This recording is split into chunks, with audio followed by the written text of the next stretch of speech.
Have you lay on your back. Feet this way, head that way.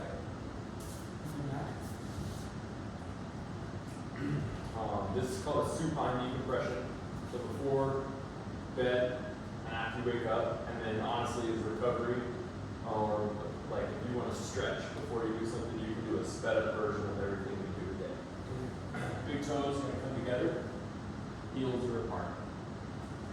Go ahead and rest the head back. Bring the knees slightly up, not any higher than the rib cage. Good. Point the toes towards your nose. And close the hips towards one another.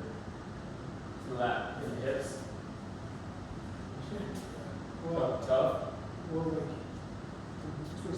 Closing the hips. So you're in the release phase at this point. This is pulling down on the base of the spine through the pelvis. So from there, take a breath. I feel a stretch right here. Back in here. So this is going to increase the stretch. When we inflate the rib cage in all directions, up, out, down, and around, you're going to feel things start to pull. And then when you exhale, you want to maintain that space. So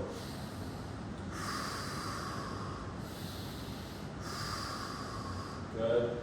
Thumbs, base of the rib cage, pinkies on top of the hip bones. Hard. Well, I feel like a hole's being created in my back. Oh, it is. It is. In a good way, though. We're creating space in the vertebrae. When's the last time you laid down without your head on something, right? So I've got you in a position that's long. To increase the pull, which we may not need to do that, I'm just going to show you. Your face says this is plenty challenging for you. No, it's like such a weird feeling that I'm like, what am I doing?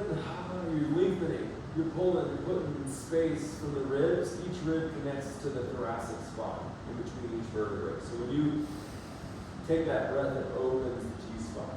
When you close the hips like we're doing, it pulls down, so we're opening the lumbar spine.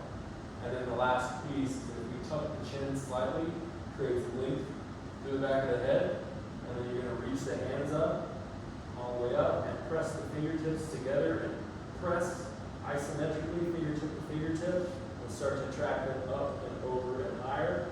And then toes together, good. Close the hips, and then a big breath. 3 breaths in that shape. 2 more. Last one, as big as you ever had. Good. Bring the hands back down. Thumbs in the base of the rib cage, fingers on top of the pelvis, and then show me the palms forward. Good. And then relax. Let it all go.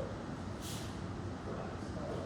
Okay, so that induces the relaxation response. That's like you pull a slingshot and then ow. feels like I pulled a slingshot to my lower back, mainly, like this over here. So that whole area right here is from being in those heels. Yeah. When you dump into the heels, the pelvis will slide forward. Okay. So here your gravity is pulling your hips down.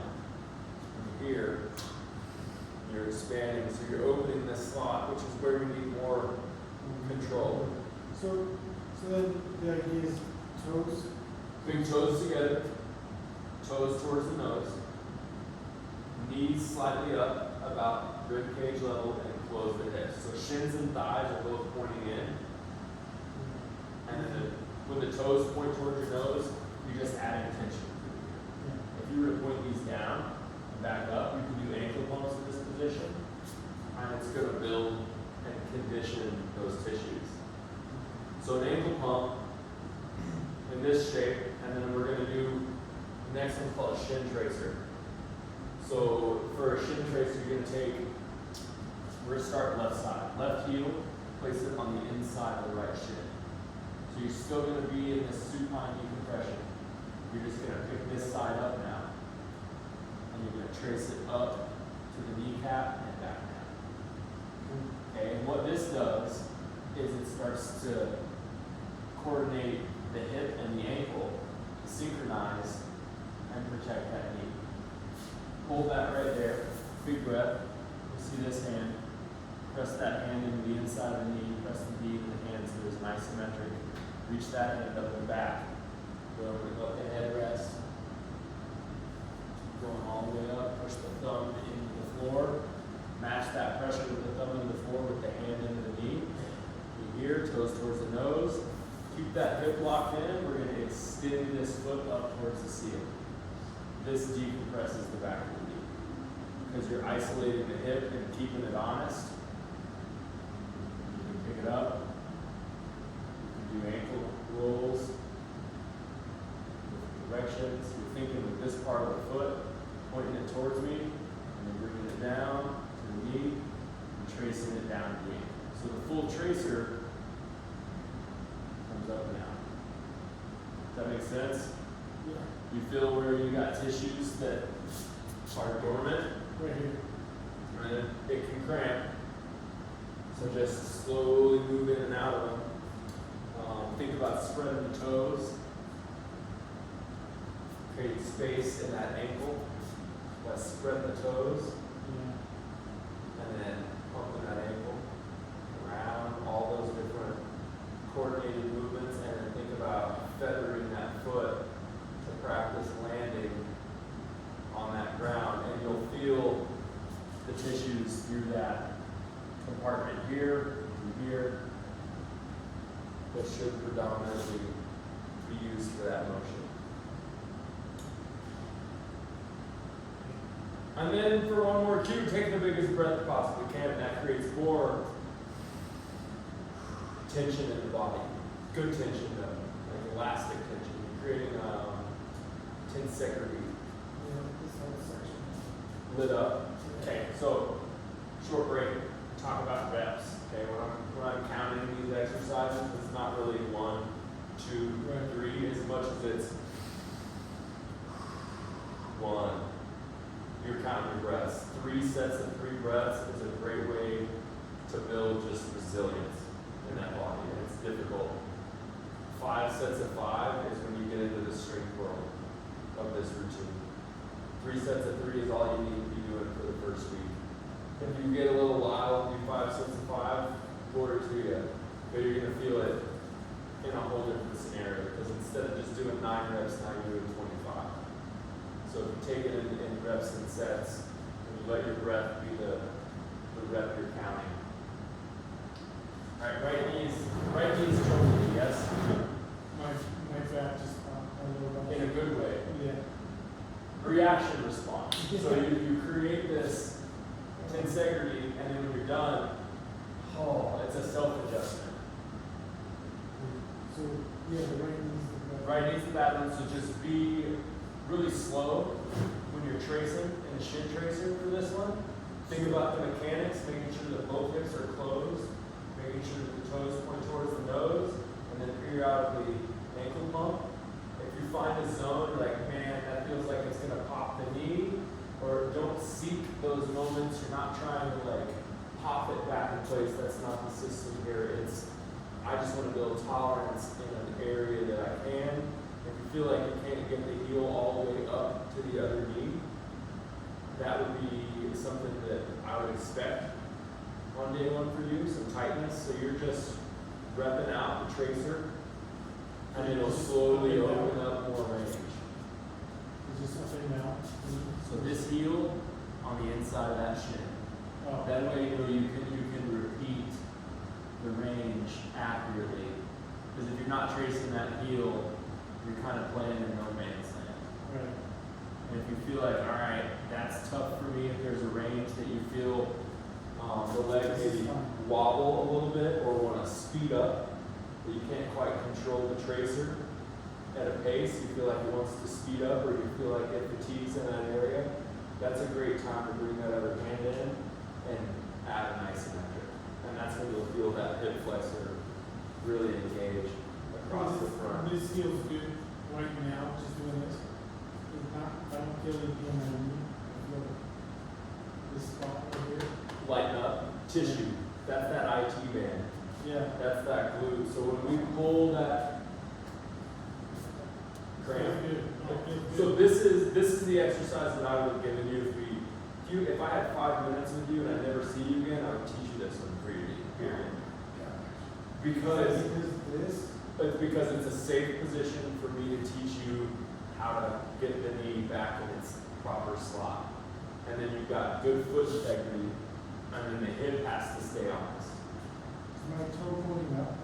Toes pointing up, you can point towards the nose, that's going to add more pull. You can point it down towards me, that's just going to alter where that ankle is. And you want to think a reciprocal motion here is it opens and it lands, it opens and it lands, it opens and it lands, it opens and it lands like a cat on the dirt or a dog digging. Now it's like muscle. Just So hold right there. See his hand? Lock it in. Hold. Go ahead and let the head rest. And extend the foot up to the ceiling.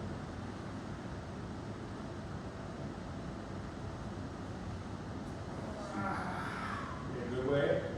and you get up there. We're just going to keep it moving. If you hold it anywhere, hold it for 2 seconds. No longer. And then enter and exit. Think of it as a room. There's a room with a boogeyman in it. You're going to pop open the door. You're going to, he's in there. And you're going to close it. And then you're going to open the door. He's still in there. You're going to close it. Eventually you're going to open it and go, hey, it looks safe to me. I'm going to spend a little extra time in I there. don't know why this is so hard. Affected side. So you're going to have rigidity in that joint because the body has a defensive mechanism to it where it goes, man, I'm going to lock it in for stability. Because if there's instability, which is what would create the meniscus problem, is a little bit of a wobble in there that shouldn't be because the muscle and the tissue isn't doing what it's supposed to.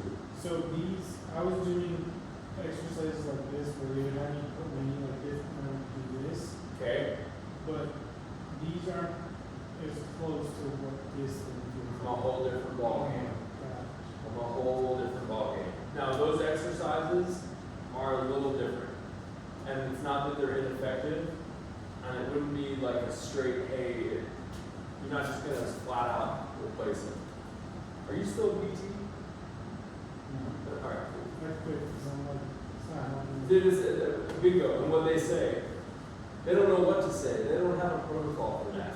Yeah, it's like They go, well, we can do surgery, yeah. and then you can come back to us, and like, but they didn't work the first time. I'm glad that you had the ability to say, nah, this isn't helping. Some people are like, I have to do this.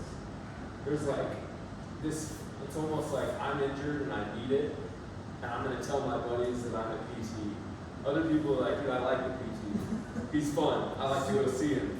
So I hope I'm fun, but I hope that I can teach you these things so you can do them on your own. So the one that I'm doing is goes in, knees up, chest height, Yeah. ribcage height. Yeah. Then I'm closing my hips in, Yeah. close. Close the hips, open the shoulders, take a breath. If the shoulders open and the hips close, it creates 2 opposite patterns, which pulls and opens things up. And then you said put the hands out. Hands up, great work. Fingertips together, that's isometric. There's a ton we can do. You can make things up with the shoulders, right? Like you're in this base position that for you can do at home. It's hard to do at work. It's hard to do when you're in the car. Yeah. But there's seated versions of this, and we'll get there. So But do this like is your 3 reps of this. 3 sets of 3, and then return to it as many times as you can throughout the day until you're like, man, I'm getting a lot better at this. And then you add intensity to the breath, and you create more power, more intensity with the press, more intensity here, more reps with the ankle. So you increase the volume on whatever you want to target. But day 1, global concept here is close the hips, open the shoulders, take a breath, and then I'm adding little isometrics and adding tracers, adding little coordinated tasks here. Common error with the tracer is people forget that the hips should be closed. You get tired and one starts to open back up. And then you're tracing on an open hip, and you're not going to get the same because you don't have that pelvis and the adductors, the muscles that are from the inside of the knee up into the hip on the inside. When you close the knee, those pull. So So that one of those muscles attaches to the lower leg, past the knee. Same thing with the other side. I briefly touched on that. The anatomy here is kind of a black hole, right? Like we could look at the pictures in the lab terms all day, but it all has a shape. And for you, you're toe open in your assessment. So we're closing the toe, which is why this is something that's challenging for you, because you're reacquiring control in some of these tissues that have been just kind of like on retirement, basically. And now you're bringing them out of retirement. I like when I retired live. So That makes sense? in a way, we're also strengthening this area, right? Strengthening the area across the hips, Yeah. because this all connects up into the pelvis, and then this connects down to the spine Yeah. and into the sockets. And then your glutes and your lats with the shoulders, they connect to one another. Yeah. So it's like I'm pulling on your hands that way, and I got a buddy pulling on your feet this way, and then we let go. And instead of leaning, you're already going, I'm just going to get long and add pressure. And then when I let go, the reaction response is actually the stretch. Your body will relax, loosen up. So you're loosening up tight tissues by engaging them. 2-second hold is why I say, hey, 2-second hold. Like if you're going to do an isometric, 2 seconds, and then relax, and it'll induce that response. Anything over that becomes strength, which I want you to get into, but week 1, trying to work out the kinks, find out where these knots are, find out where these old patterns are, because you and I are both going to have shapes that we're consistent, whether we're walking in the grocery store, driving a car, or performing in a sport, because they're heavily downloaded into the brain. And when you start to mess with those shapes and start to open things up, that's when you're feeling, whoo, all right, going to work. We want that to go to work, but slow, controlled increase in volume. Versus you go, sweet, I want to go 6 sets of 6 tomorrow. You're going to feel great, but at the same time, you're going to have a recovery day now. Because if you trained like this, you're going to have a day like this. So the concept here is like a steady up and peak at a high level. And then maintain that with tolerance versus the So, what is this called? supine decompression. Supine decompression. Yep. In my, what's this called? The tracer? A shin tracer. Shin tracer.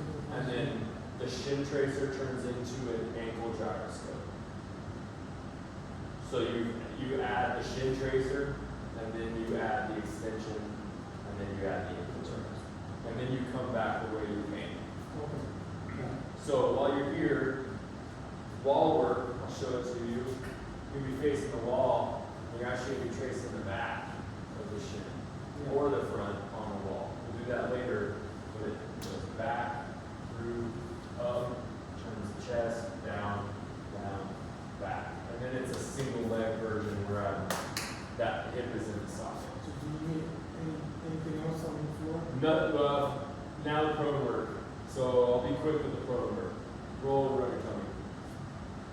What is this? Prone work? Prone on your, so prone is on your belly. Okay. Supine is on your back. Okay. So same cues, big toes together, heels apart. I want you to push this outside the shin into the mat. That opens up the ankle. Do that. Yep. Bring the hands out here. Good. Take a big breath. And then you're going to notice space between your forehead and the floor, and then breathe out, and don't let that space get any closer to the floor. You're going to maintain the altitude and the height with each breath a little bit higher. A big breath. Bring that chin off the ground. Bring your chest slightly off the ground. Float the hands. Yep, good. So now you should feel Right here. Yep. Tuck the chin slightly towards the chest. Good. Big breath. Reach the hands out. Fingertips on the ground like you're hanging off the cliff. Those palms up. So just the fingertips on the hand. Just the fingertips. Good. And that's going to engage this line into this. These are connected. So pushing that shin in, now float the toes. And point the toes towards the nose. Good, big breath. Each breath bigger. Try to create 2 or 3 inches between your chest and the floor. Much better. Now float the hands completely. Good, boom. So that's the prone work. The prone decompression. Hardest exercise I'll show you today. But what this does is it builds tolerance in that posterior chamber, that back chamber. Bring the elbows down into the back pockets now. And I'm going to feel it in here. Now reach one.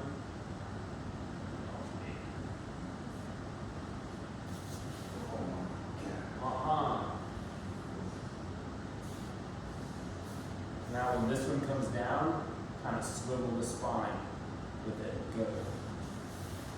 Good. This is a prone swimmer or an alternating reach. Slow, don't use momentum. Nice, nice. And then goes apart. Good. Try and practice those closed shapes in the fatigue zone. Ha! Little break, rest break. Okay, so next one, you come up, and then we're going to get back in where your butt starts to track back towards your heels, but don't go past the point you can tolerate. Stay here. Yep. I'm actually going to widen the knees here. Good. And then big toes together. How's that feel? If you feel like there's a zone where it's tight or you can't get further than that, you're just going to rock. These are called rockers, forward and back. You're going to do 40 of these a day if you can. What is this strength? No? Depends on what you target. Okay, this shape, I can make it shoulder specific. Okay? I can make it hip specific. And it's going to look the same. But what I'm doing is I'm intentionally contracting the hips. My knees are out. I'm pushing the tops of the feet into the floor. Keeping my gaze forward. You'll feel the whole torso have to control the spine. Long. And then the closer you can get your butt to your heels, the more you're going to be able to tolerate this position. Like you don't get this back unless, this is what also is going to improve your depth in your squat. If you need, check this out. If you need, Yeah. huh? I get a little, pull too much on my right foot. I'll be getting A cramp? Yeah, buddy. So sit back into that. Oh, wait. Your cramp is fine. Just my right. Right? Which is our affected side, which is what? Good for me and you. In our own special way. Yeah, it's good, man. Toe tuck rockers, okay? Toes untucked. We're doing toes untucked, and then there's toe tuck rockers too. So if you have a cramp, Should I sit on this? can you tolerate that? Wonderful. And then give you something to elevate your hands on. Okay. That same spot. Cramping up? Just like this part of my Okay, wonderful. Okay, so that's what we're after too. You see where this targets the appropriate tissues? You would never immediately go into this though. So the supine decompression always comes before the prone work, and the prone work comes before you try to get into this shape, especially for you with prior knees. And it helps you keep less pressure in the knee. Right? You don't want 100% of your body weight sitting on that knee yet.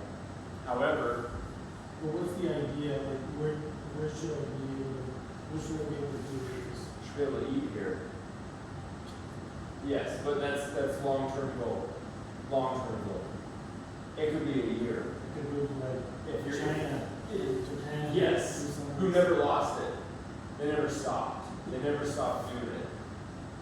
That's why I throw the modern environment under the bus, because you and I live in this world where we sit in a chair instead of in our natural design. And there's a lot of benefit to being able to sit in this. It gives you the range and the tolerance to be here, which lengthens the tissues that otherwise would be short and unattainable.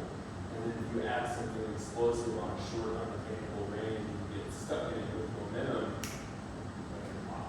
So you're trying to re-tolerate 10, 15 seconds and then coming out of it. Toe tucking. Okay. For you, I want you to wear this kneecap position, wide, narrow, okay, or neutral. Make sure that if you feel something that's funny, don't be pushing further into it. Change that position to that knee. Yeah, surprisingly, I don't feel like pain, like, I don't feel weird. So this is going to glide that joint by taking your butt back towards your heels.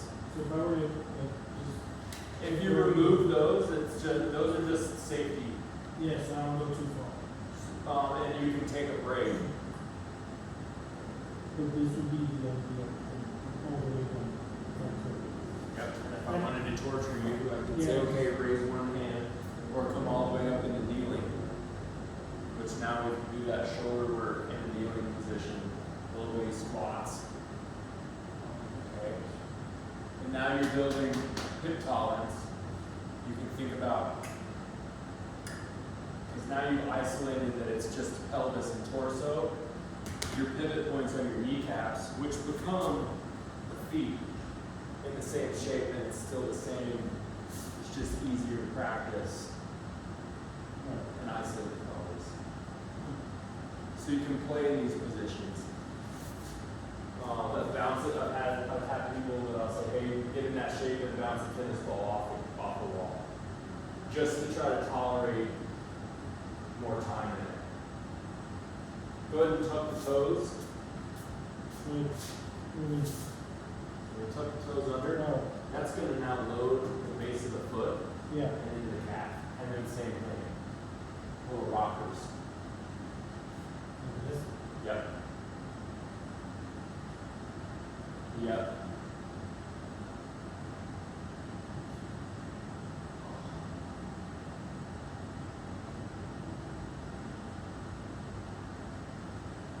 So all this is to get you that range of motion. Get the range, get the tolerance, but you're also, every time you move, you're promoting circulation to that joint. Right. So this is where the PRP is trying to promote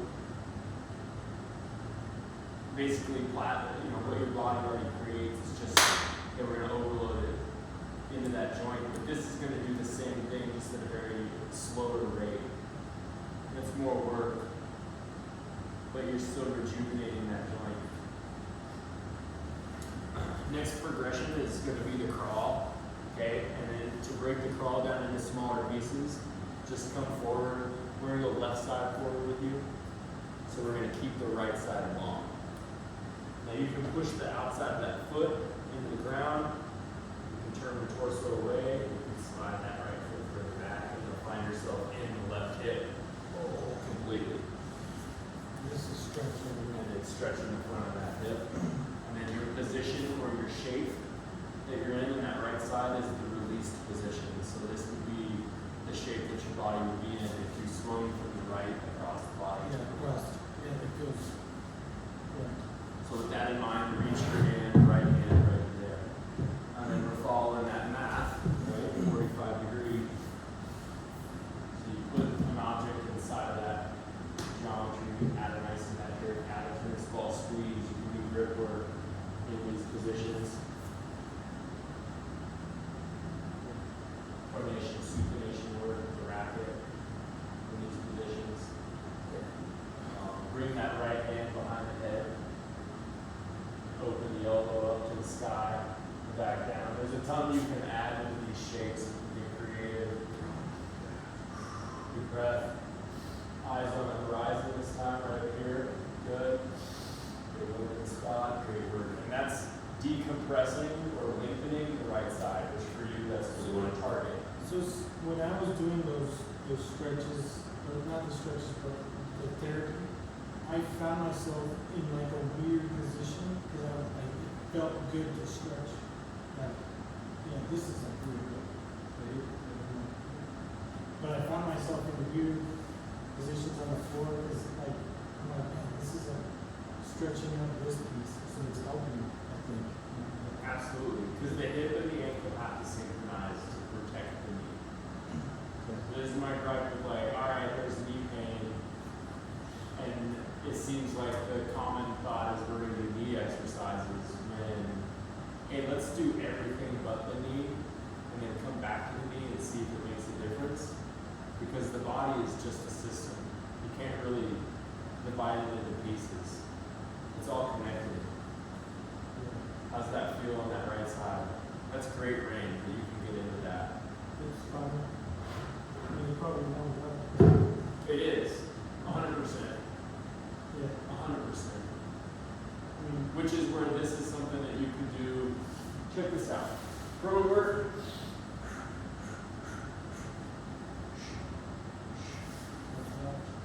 Rocking, back and forth, knees up, squat, left, right, going up, underhands, alternate, good. I'm ready to play at that point. My body's active. Right. Which is the purpose of stretching, is to just get it ready to go. So it doesn't have to be a 45-minute ordeal. Bring that right toe. Right to this. Straight your foot. Here's the heel. Take this hip back. And that's what opens the space behind the knee. It's another great way to decompress the knee.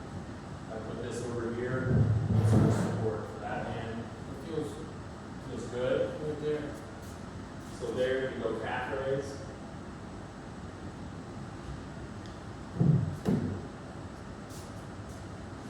The concept here is to turn. So one hand here, and that hand right there. Big breath, look up, do neck work. Look at this back heel. That's a test that I do with people. They can see this. Looking back, right? That's a challenge.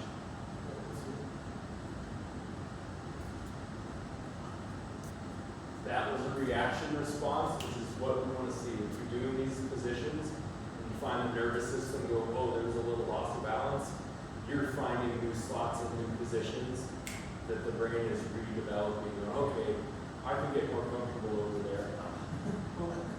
Cramp? Because I was trying to put more pressure On that outside of that foot. Yeah, well, I kind of was feeling like you. In the lateral calf? Yeah. So I was like, So, a couple ways you can do this. You can add a board at that angle, right? I don't want you to touch the board. And then you know when you touch it. I've taped saltine crackers to people's heels. So when they crush it down, and hey, you know what? You're crushing more than the cracker at that point. Because that's how, it's just the difference in pain and no pain is quite literally a millimeter.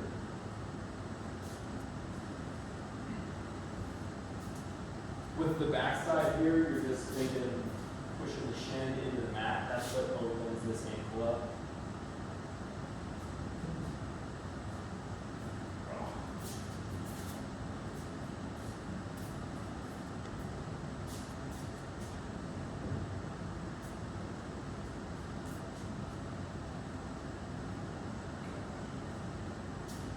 Harder to see that back heel on this it's like side. I haven't used these muscles in my life.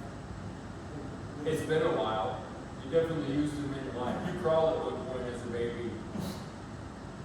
You've got kids. How old are your youngest? 6. Do you have videos of him crawling? You go back and watch him or sitting like She's, as an infant. Her. yeah, they're all wrong. If you go back and look at some of those pictures and videos, you'll see these shapes. You'll see him get into these positions. just naturally. So that's prone becomes kneeling. Kneeling becomes 1 foot forward. There's 2 ways to get off the ground. Okay, you can either bring this foot forward and walk through it, or what I prefer is a toe touch rocker, and then bring my knees outside of my elbows. Wonderful. That is a passing squat in my assessment. Now you're at depth, you got straight feet.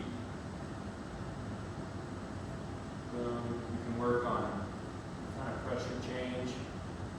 Eyes forward. From there, we're going to keep the hands on the ground, open, close, open, close, open, close, and then butt up. Those hands on the ground, and then slowly butt down. As slow as you possibly can, no pain. Knees outside of the elbows.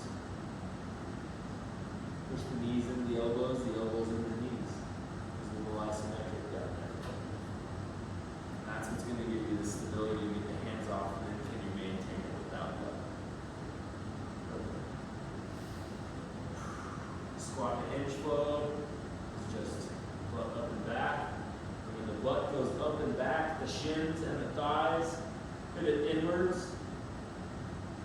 Heels apart, wonderful. And then when you go to squat, the shins and the thighs pivot outwards. And the pressure is in that outside, strong side of that foot.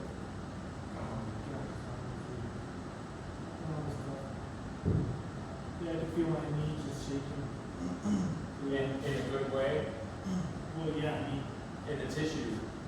well, it just because it's not. I haven't done this, so it's tough. So if I go, Hold that slot right there. it's like shaking. Yeah. Hold it.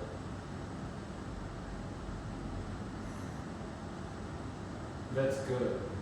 That's a stimulation. Those shakes are a sign of strength. Oh, my God. My God. All right, trace those hands up the shins, past the knee, up into your pistol holsters.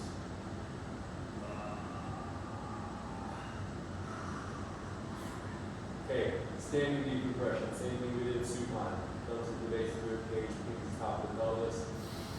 Open the shoulders, the hips are already closed, drive the hands forward, up. Elbow in the back pocket, elbow in the back pocket. Side.